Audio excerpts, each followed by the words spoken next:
Welcome to the Going Beyond podcast. I'm your host, Randi Zinn. I'm a mother, an author, and an entrepreneur who is committed to and curious about living a life that is always evolving. This is a lifestyle podcast covering health, both body and mind, self-care, why it is a necessity, and how tough it can be to master, entrepreneurship, its ups and downs, cultural disruption, and the topics we sometimes avoid, as well as love, sex, friendship, and more. This podcast is a place and a community for people who are willing to do the hard work of growth, who want the tools and inspiration to step into it, and who want to grow each and every day of their lives. I interview movement makers, leaders, survivors, writers, and founders. Their stories move me and will move you to cultivate more strength and clarity during every step of your day. Enjoy today's episode, and thanks for spending time with me at this very special place in my life over here at the Going Beyond podcast. Hey guys, welcome to the Going Beyond podcast. This episode is the beginning of a series that I'm really honored to begin to create, all focusing on this very unique, very challenging, very uncharted period of time that we're all sitting in, which is this period of the coronavirus pandemic. It is our new reality.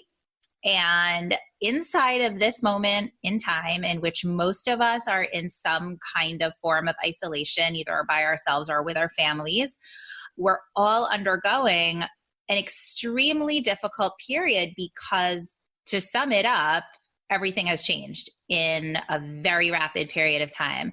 Our schedules have changed, our work has changed. If we have kids, their school has changed. Our ability to access our family members, perhaps family members in need, has changed. And probably most deep is the feeling that we just really have no sense of exactly what the future is going to look like.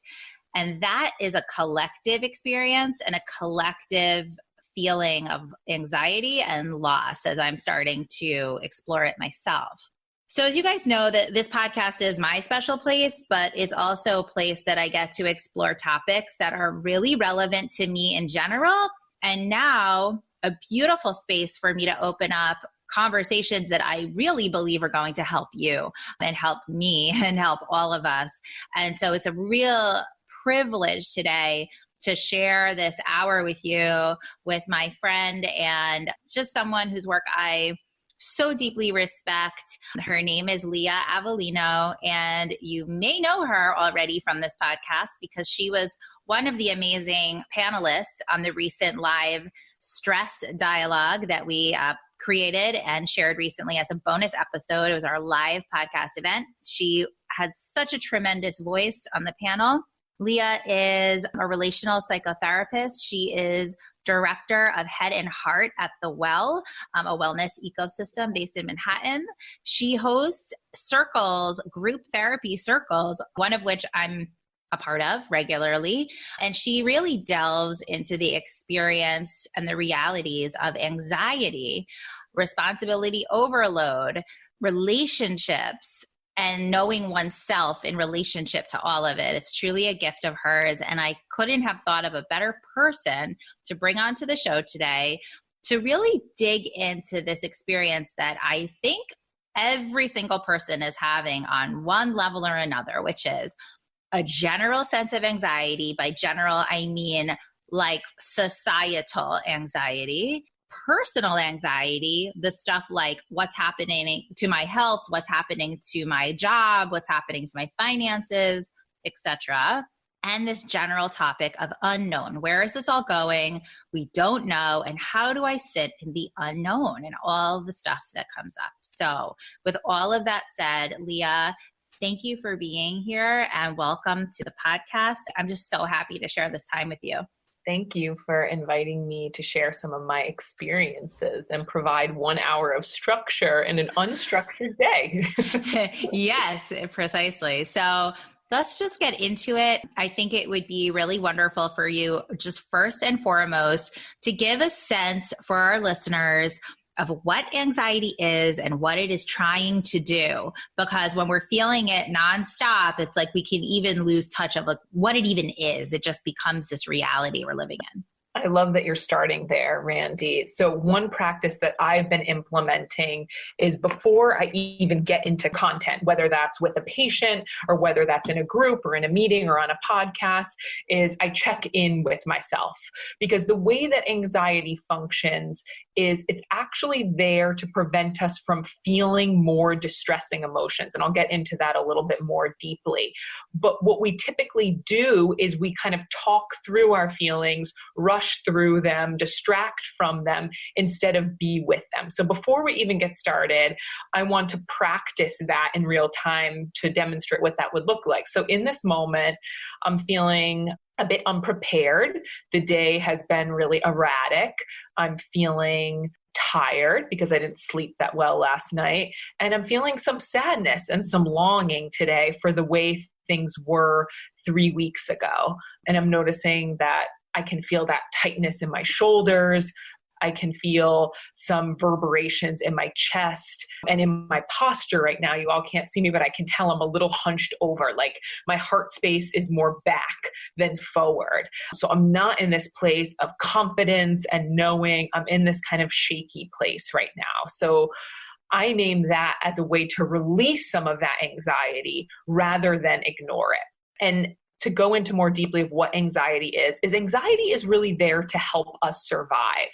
So if we look at this as an evolutionary development, when we would see a lion, when our ancestors would see a lion, that would indicate to their system to run.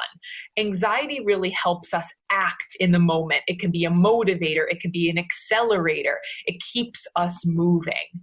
So right now, what's happening is our nervous systems are trying to protect us from feeling all of the sadness, all of the grief, all of the anger, all of the frustration, and it's manifesting as this more frenetic energy, this what might happen, what might not happen, what's coming next. So it's hard to believe that if we actually were more in tune with what was happening in our bodies, that would actually feel worse than this anxiety and this unknown, but that's the direction we sort of want to go, is to go towards our bodies. And also to remember that right now our nervous systems are really responding normally to something that is abnormal.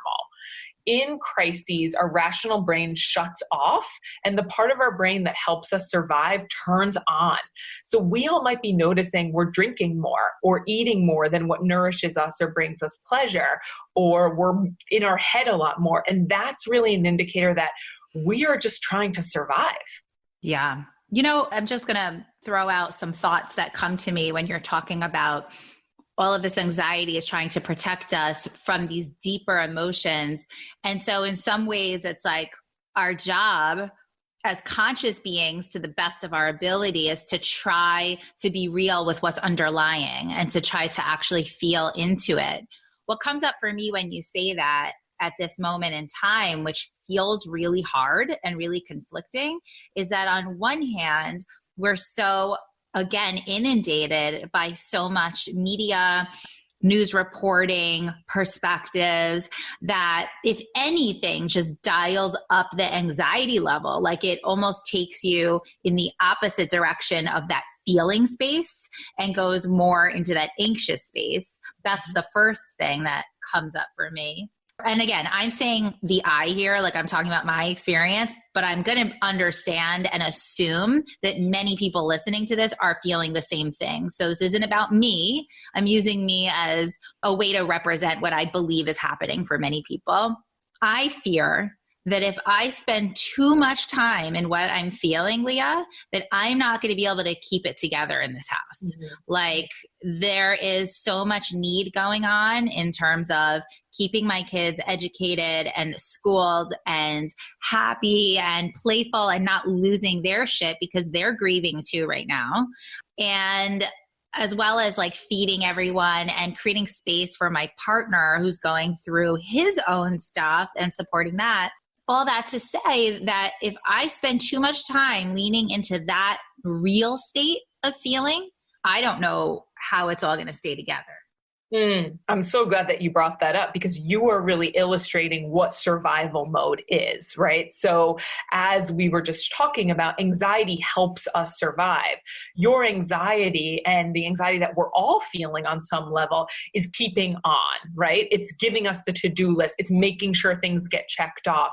If anxiety really thrives in uncertainty, by having tasks of cooking, cleaning, following up with, caretaking, doing our work, that's helping us mobilize right now. So I think it's a good point. We have to not put feelings on a pedestal and expect that most of us have all this time in the day to track our emotion states, but we also have to track them enough so that we don't go into shutdown. And I'll explain why.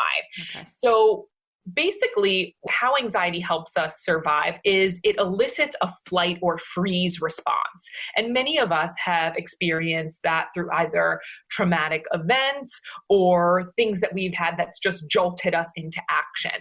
Because we can't act on many of those things, we're stuck in our homes. We can't communicate with people outside of our homes. What ends up happening is we go more into that immobilized state, that I don't know what to do. I'm feeling stuck.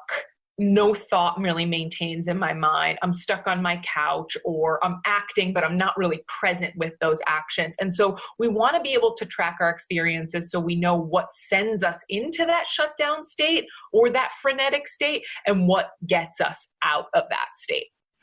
And I also think there needs to be respites. You mentioned grief earlier in our call, and transitions are really marked by grief, fear, and anxiety. Even if it's a good transition, if it's having a baby or getting married, and this is not a good transition. So those are really the three markers that we should be feeling on some level, or that it's totally normal to feel. So with grief, we have to feel those feelings, the sadness, the longing, the yearning, but we also need respites of play and imagination. So I think it's equal part going to the places that hurt when we can, and also saying to those places, I'm not going to go there today. I'm going to contain you because I have to function in this way. And that's really what's happening to our nervous systems writ large. Yeah. I mean, I think it's hard work to be able to be very in tune with when those moments are appropriate. But I think that's the work, like I do feel that on the daily basis, like the schedule is queen right now. And I would say to everyone listening, I do think a schedule, this is my opinion, I do think that a schedule is helpful right now. I don't think that you have to be insane if you don't have to be. You don't have to make yourself crazy. But I do think that having some kind of structure is helpful within the unknown state of this. And we're going to talk more about unknown as a topic soon. But I find that a schedule right now is helping me at least manage the day, keep my kids together, moving along. I'm sort of grateful for it. But at the same time, I'm also having a lot of feelings. Like I was messaging before with my oldest best friend in the world, who is hilarious and incredibly empathic. But she's married but doesn't have kids. And the things that she was saying to me indicated that she really had no idea about what was going on, having 2 school-aged kids at home in like a quarantine situation. And I love her so much because in the end, after she was like saying all these things, she's like, you can tell me to go fuck myself because I obviously don't know what I'm talking about. And I was like, okay, that's why I love you to pieces. But the point is that I almost found myself wishing that I could have a less structured experience and just be in it and be in the feelings. So I'm saying all of this because I'm hoping, again, that people listening are resonating with different pieces of this. There's, on one hand, the structure that keeps our emotions in check during such a stressful time. On the other hand, there's this longing to like allow and to just be spacious. And it can be hard to find in many instances right now. Yes. I think I can speak to both of those. And I think that's a really beautiful point. So the first thing about the structure and the schedule is in those times, the goal is not to stop and feel necessarily, but it's to mark it.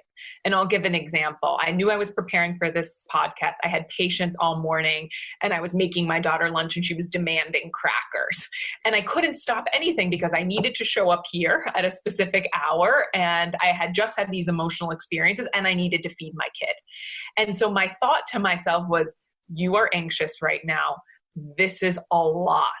You are anxious right now. This is a lot. It wasn't analysis. It wasn't emotional, but it was a way where I was acknowledging my feelings, not neglecting them or telling them to go away. So I like to practice this mental post-it and sort of put it on the shelf. I can't go towards you right now, but I'm going to acknowledge that you're there so that you don't end up not being seen and heard and affecting me in other ways down the line when possible. I think another piece of this is realistic expectations. You know, I've heard a lot of people who want to write a book or get abs and like, get an ab for me. I really admire you. Share one if you have it. And at the same time, you know, the definition of happiness is how we appraise the distance between where we are and where we think we should be. So if we're setting really lofty goals, we're going to feel pretty crappy. Yeah. I agree with that, Lia. I just want to say, like, I think we really have to accept what we're feeling in a real way. Like, I'm a bookworm. I'm having such a hard time reading right now. And I could beat myself up about that, or I could just say, and it is. Like, there's a lot going on, you know? Yeah, I think that's a beautiful example. Yeah. And then for those of us that are having more unstructured time, there might be a different set of emotions that we might be kind of wallowing in the aloneness or feeling more of that shut down experience because there isn't the structure provided. There isn't the humans to keep alive. And I think no matter which camp you're in, your nervous system is letting you know you have a new set of needs. Just like, again, if you have a child or you get a new job, you have a new idea of what your needs are. So when we can pause and say, like, what am I needing right now that might help me feel just a little bit more okay, not even better, but more okay with the way things are. Another question that's been really helpful for me when I do have those times to turn inward is, what is it like to be me right now? It's cramped, it's scary, it's unknown, whatever those indicators are. But any way that we can see ourselves, because we've lost so many connections with people who really see us and who we interact with so deeply and physically and experience their presence and they experience ours. So when we can give that to ourselves, there's new opportunities that open up. Yeah. I mean, when you and I spoke the other day, when it was just our conversation, and I like fully got so emotional about how much I'm missing my hugs and my friends, and you were like in the same space. I just think that, just to back up what you're saying, to be able to really name the things that are feeling like most vulnerable right now and most missing. Yeah. My partner just came downstairs before we hopped on, and he expressed one of those things, which I really relate to. And I think we probably all could right now, which is that all of those interactions that happen all day long, especially if you live in a place like New York City, with people that interest you or inspire you, or you go to places you typically go, whether a place you're a member or a gym or your building or whatever, and you have these engagements with people, and many people are either warm and loving, or they're inspiring, or you can bounce something off of someone quickly when you're like, oh, you're exactly the person I want to run this by. I didn't know I was going to see you today. Those moments. And when you strip all of that away, it's really hard and it feels very void, let alone the missing of the physical connection, which for me, I'm so physical. Like, I crave those hugs so badly. And I'm getting lots of hugs from my kids, but I'm kind of like, okay, you guys, enough. I need some other hugs. But yeah, I think naming these things out loud is helpful. Yeah. And I think what you're talking about too, Randi, is the experience of grief, right? Like the longing and the missing of things and people as they were, right? And one of the treatments for grief is not to avoid those experiences, but actually to put the pictures of the people who no longer have lived on your wall and face them, to cry about them when we can and when we have that space. So I really want to normalize that, on a global level, we're grieving so many losses. And on micro levels, we're grieving different losses every day, from the food that we're eating to the people that we're interacting, from the spaces that we're in and the colors that are in those spaces. So that's really at play right now too. Yeah, so interesting. Just this past week, totally unrelated to the coronavirus, interestingly, 2 people in my life passed away. One is a friend's father who I'd never met, but I've been holding some space for her. And the other is somebody who was a dear, dear friend of a dear, dear friend. And from there, we all became connected. And this woman helped care for my kids for a period of time. She had a very hard battle with cancer and passed a few days ago back in her home in St. Lucia.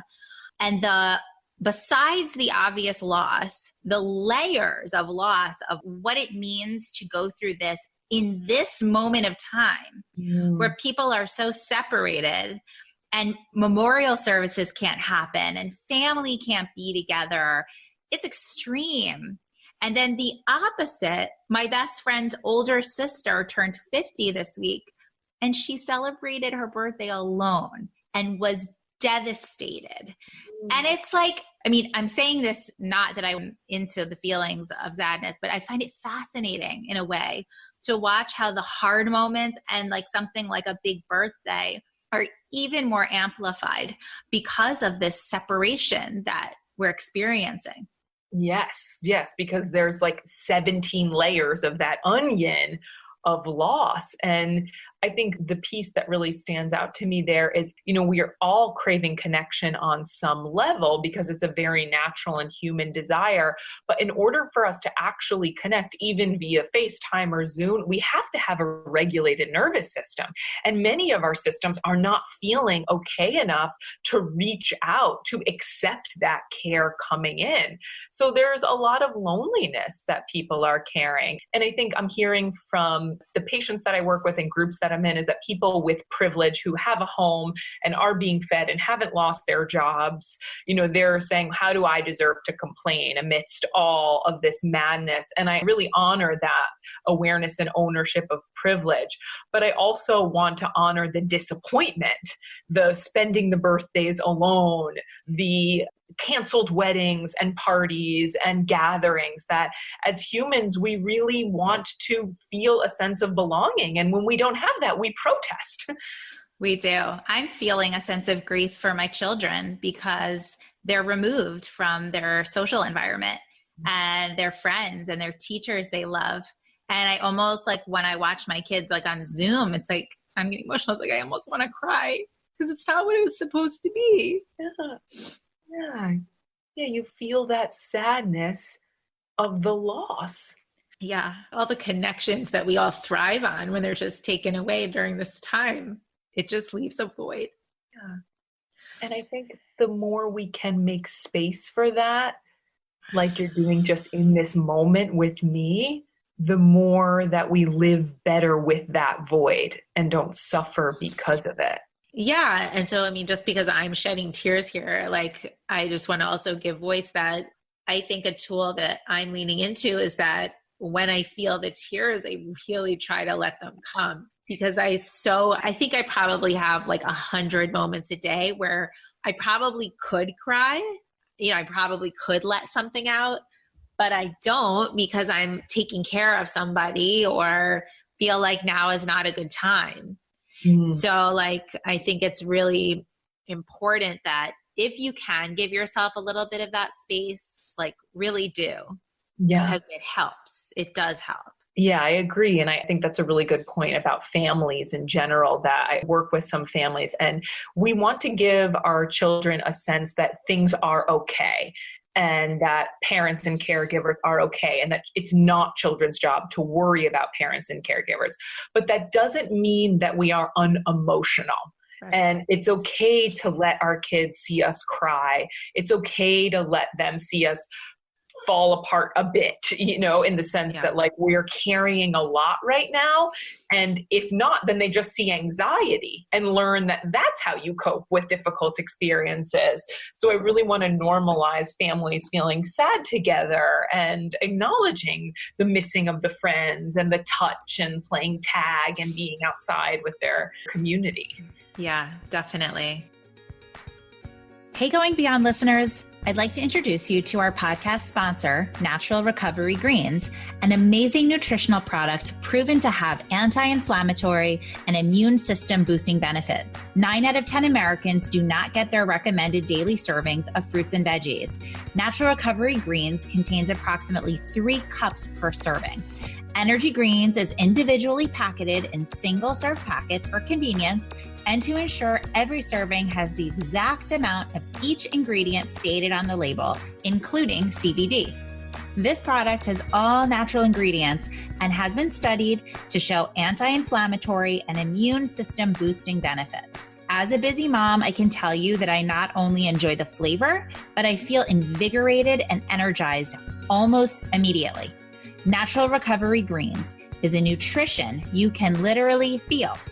Go to naturalrecoverygreens.com and use code GOINGBEYOND, all caps, one word, Going Beyond, for 25% off your entire purchase and receive a free shaker bottle. Stay well, friends. I really want to give some time in our conversation, Lia, to this idea of unknown. Because I think that is just such a massive topic right now and a massive experience that we are all having to grapple with, because there's anxiety and there's fear. And at the end of the day, it's really about the unknown. And I don't mean to put pressure on you to be like, explain it all to us, Lia, but because you have unknown too. We all have unknown right now. But I think it would be helpful to just reflect on it together.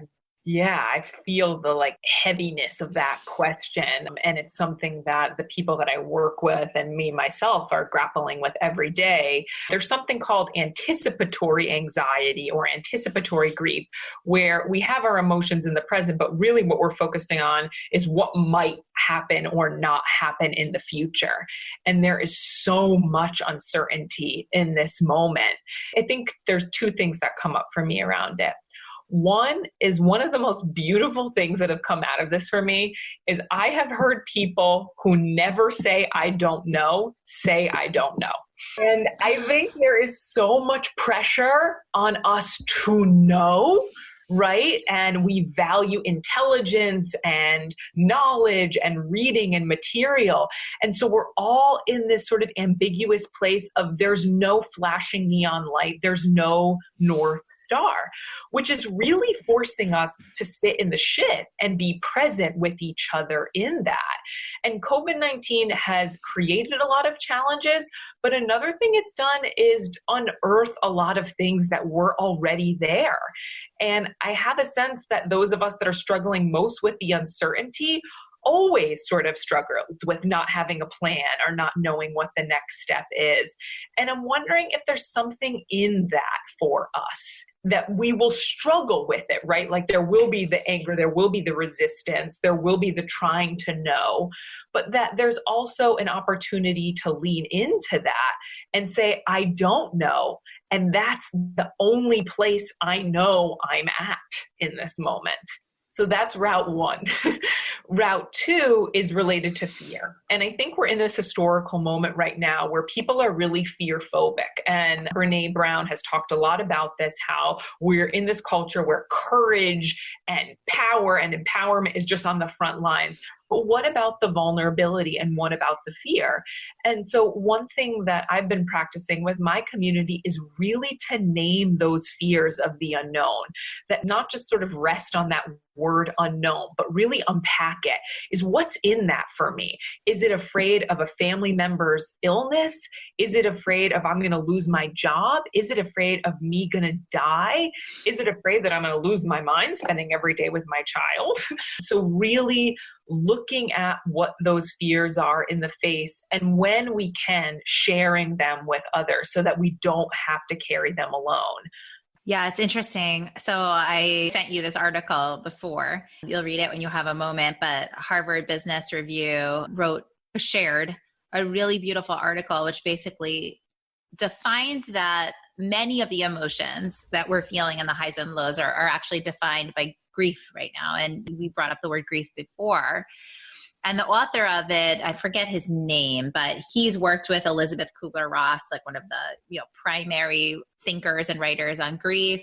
And I believe this author was given permission by her to add a sixth step of grief. And you'll read this in the article, but it was really beautiful because he was sort of given permission to add number 6, which was meaning. And I really love that because I think what I'm desperately trying to do, and part of it is my nature, kind of like how you said, well, if you were always kind of the one to worry about, explaining things or having it all figured out or whatever, you probably like that in this case. True. Also, I'm always the one looking for meaning in things and trying to see the silver lining and trying to visualize the purpose of a moment. And so, yes, I'm doing that too here.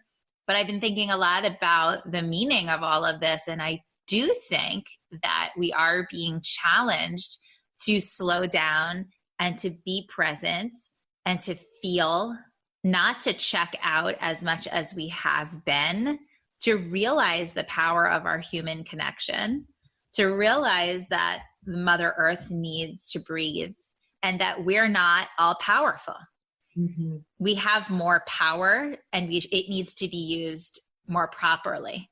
But we are not ultimately the most powerful.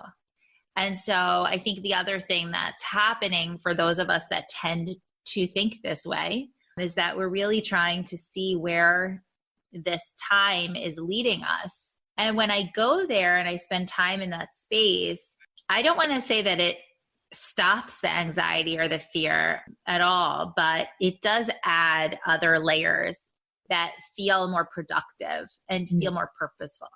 Yeah, that once you sort of complicate that experience a bit rather than keep the narrative more simple, that there's a lot more that you're able to take for it.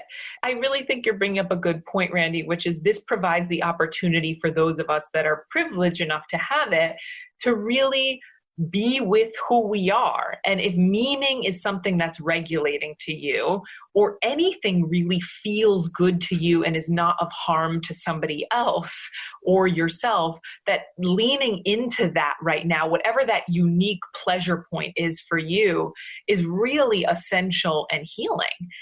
And the other piece about it is that, for some of us having purpose, and the research does show this, that purpose gives us a sense of a connection to our core self and keeps us feeling sort of focused and like we're on a path.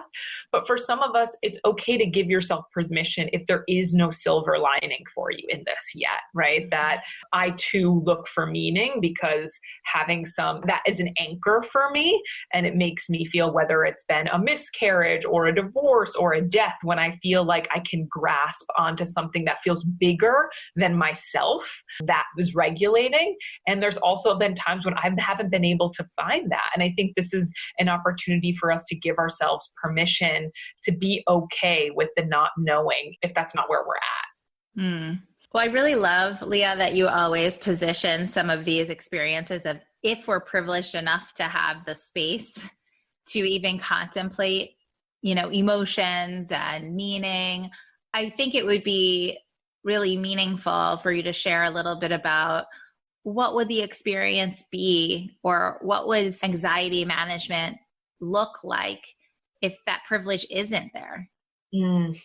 Yeah, this is a really different scenario, right? Because if we think of the hierarchy of needs, our survival needs, our housing, our food, our water, shelter, all need to be in place before we can even contemplate any of these other things. This is all just, everything we're talking about today is just bonus. It's beyond survival. So before we even address those, we need to have those basic needs met. And for many people, that's in question right now.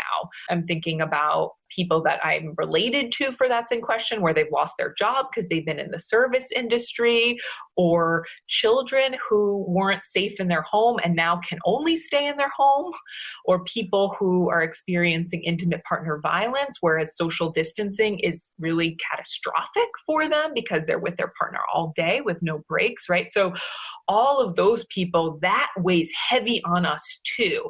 Even if we are more focused on our day-to-day and micro, that stuff is all in the ether. And there are a lot of people right now that aren't safe. So we can't even really focus on those emotional needs until those survival needs are getting the care that they need. And I know a lot of people, to your point about purpose, are feeling like, how do I help? I can't volunteer in person, right?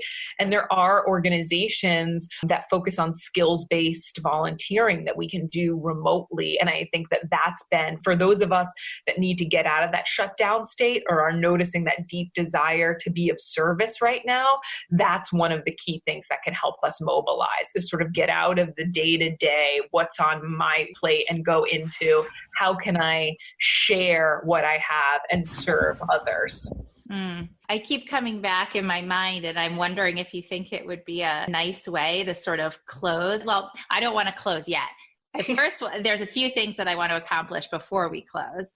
I would love for you to give, like, just as I think, like, especially at this time, it's like we just need some little bite-sized things to anchor ourselves, you know, like when I'm in a moment and I'm feeling like that surge of emotion and I'm not sure what to do with it, what do I do?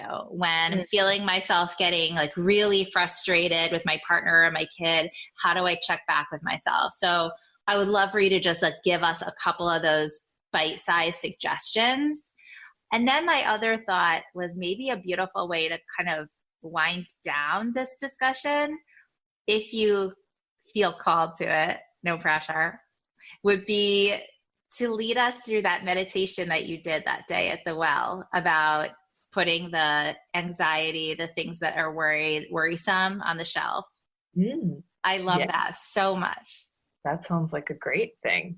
Yeah, I'm happy to do both of those. So the first thing that comes to mind in terms of addressing a surge of emotion or frustration or even like resentment, many of us have had an eye roll with our partners or a loud exhale with our kids, is this is normal. The first thing is to accept that we are going to have those moments because a lot of our resources are inaccessible to us, right? We can't necessarily go see that friend and talk it out with them. We might not be able to see our therapist. We might not be able to afford a therapist. So we're noticing that as the resources go down, some of those more surfacey, agitated, irritable emotions are coming up. Once we're in that place of extreme frustration or emotional surge, that lets us know that we've blown past some stop signs. So you used the word slowing down before, and I think that is really key, is finding moments in our day to get quiet with ourselves, even if that means lunch is a little bit later or the Zoom session doesn't start right on time, is that these are really abnormal circumstances. So the more times we can sort of go inward and say, okay, what is it like to be me? What do I need right now that is accessible to me in these circumstances? The more we can regulate ourselves. The other piece is we want to practice strategies for breathing and strategies for play when we're not in a heightened state of emotion. So when there's those moments or those days, because I know many of us are experiencing extreme mood swings, that you can find that peace in your heart and you're not feeling activated, what can you do to play with yourself? What did you used to do as a kid to play if there's nothing that's accessible to you in the moment? How can you rely on artists right now who are freaking keeping us alive with the beautiful images that they're creating and their writing and music? So really using art as a tool for transcending certain stressful moments, and also just reminding ourselves that we're not going to practice positive strategies in the heat of the moment. we've got to practice them when we're calm, because that's when we really integrate them into our daily lives. Yeah, I would say yes to all of that. And I would also add to know that some of the things that you choose to do, the tiny little things each day, are not actually tiny. And I've sort of fallen victim to a little bit of losing those things and then finding them again. Like some examples. There was a few days early on in this thing where I was in like some pretty schlumpy clothes and I was wearing no makeup and it was looking a little like pitiful. And the funny part is that a mompreneur friend of mine who she is so put together at all times. It's like kind of amazing. She was on Instagram Live and I was watching her show that she had all of these mom entrepreneurs on. And she like surprised me by requesting me to come into her Instagram room. And before I knew it, I was live on her IG with no makeup, like did not look myself. It was just not a good look. And she called me out. She was like, girl, what's going on? And I was like, oh my God, no makeup. And she was like, honey, I know that you're in a little bit of isolation. You're just with your family, but like then put it on, like get dressed, put the makeup on, like just put yourself together. It will help your energy. And I was like, point taken. You're right. And so every day I'm not like doing a full makeup thing, but I'm like just at least getting myself together enough to feel presentable. And it does help your mindset. So that's like one thing. A second thing that's helping me is sometimes when I get very serious in my head, I'm like, I'm just going to like meditate and do yoga and like go into that space. And while that's amazing and I highly recommend it, I also feel like we need to shift our energy. And like I went online and I found these like amazing free hip hop fitness videos. And I've just been like dancing. And it's like sometimes we have to be our own advocate and actually choose the opposite of what like might naturally be our inclination during times like this. Mm-hmm. Yep. I think that really goes into the category of sort of play and doing small things that aren't exactly small, to not necessarily change the outer reality, but change your internal reality, even for a short time. Yeah. I love what you have to say, Lia, because I think, like, as you say, the experience is so normal right now. Everything that we're feeling, the ups, the downs, the fears, anxieties, the inability to pinpoint that which we just don't know, and sitting in that reality, it is universal. And just giving ourselves permission to be there right now together is the thing. Yes, it is. And that even though the connection isn't of the same quality or nature, that it's still there when we feel good enough to access it. Yeah. Okay. So can you lead us through that amazing meditation that I never wanted to leave in my life? Yes. So there was two parts of the meditation, the containment and the imagination. So we'll do two pieces of that. And one thing we've really focused on in today's Going Beyond podcast is that we have to be in the reality, because unfortunately that's the only place to be sometimes. And then we also need respites and break from the reality. And so this guided imagery that I wrote will allow us to both contain some of the anxieties and also go to places where we feel okay. So just find a comfortable seated position or lying down. Just become aware of your breath, breathing at your own pace. And consider what you heard today in our time together. And notice if there's anything that you want to take with you or anything that you want to leave behind.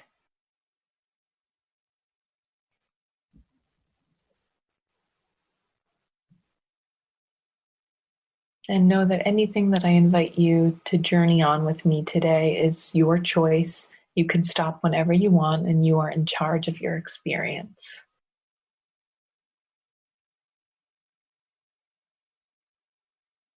I want to invite you to bring to mind a container of some sort.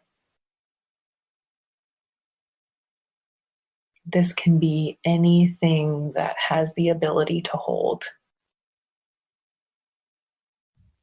a dugout hole in the ground with exposed tree roots, a bin on your kitchen counter, a basket. And you might take a moment to notice the size of that container,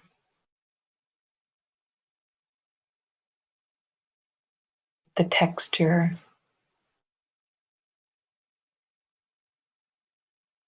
the edges.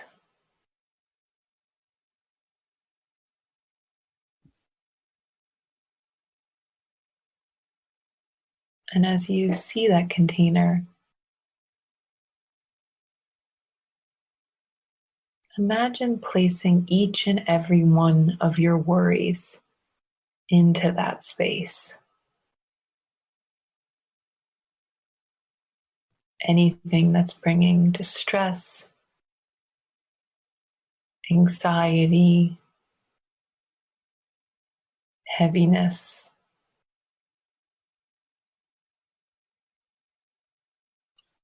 Imagine each and every one going into the container.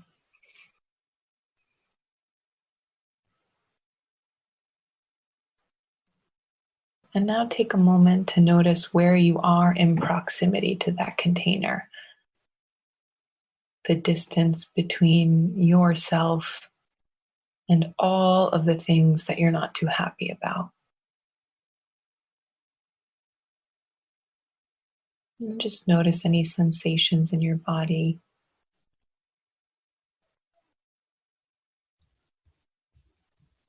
And consider if there's anything that you want to cover the container with. Saran wrap, a blanket, the top of a coffin, or if you'd like to leave it open.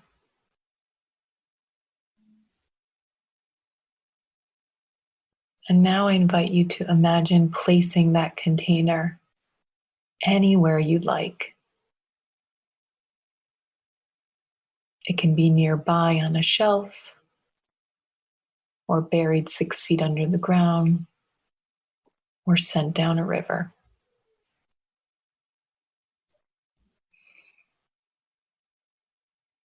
And imagine actually placing it there, having the sense you can open up this container whenever you need to, that you can access all of those worries when it's the right time.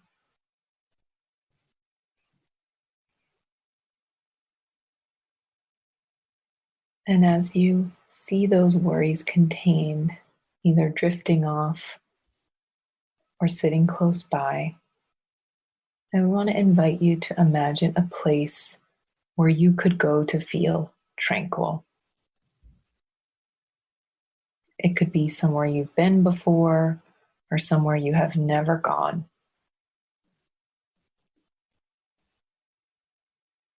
You might like to be at a beach, perhaps in a meadow, or in a comfy chair in a sunny spot in a library. What do you smell in this place? What do you see? If you hear any noises, what do they sound like?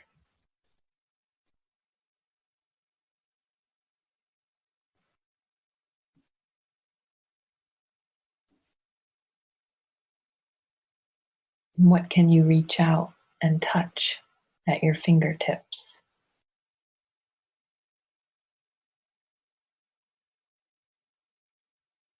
Drink it all in.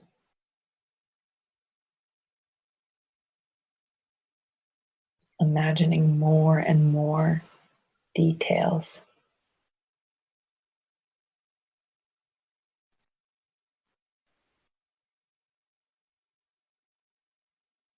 And take a good look around. And connect with the sense that you can return here anytime you need to. that when you need to feel peaceful and tranquil, you can come back to this place and stay as long as you want.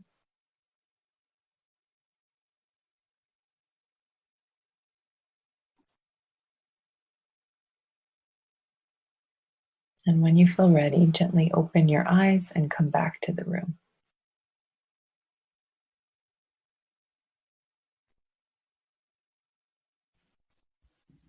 Thank you, Lia. Thank you, Randi, and all of you listening.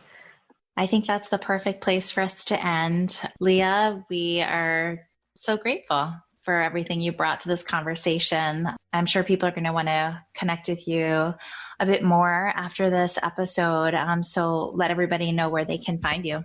Yeah, I'm so excited to continue any of the conversation that we started today and answer questions.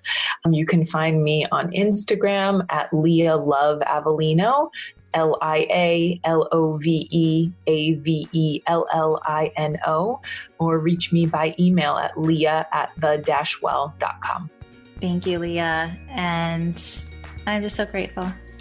I love being with you. Thank you for inviting me on. Thank you. And listeners, I'm sending you so much love. Take care of yourself. Bye.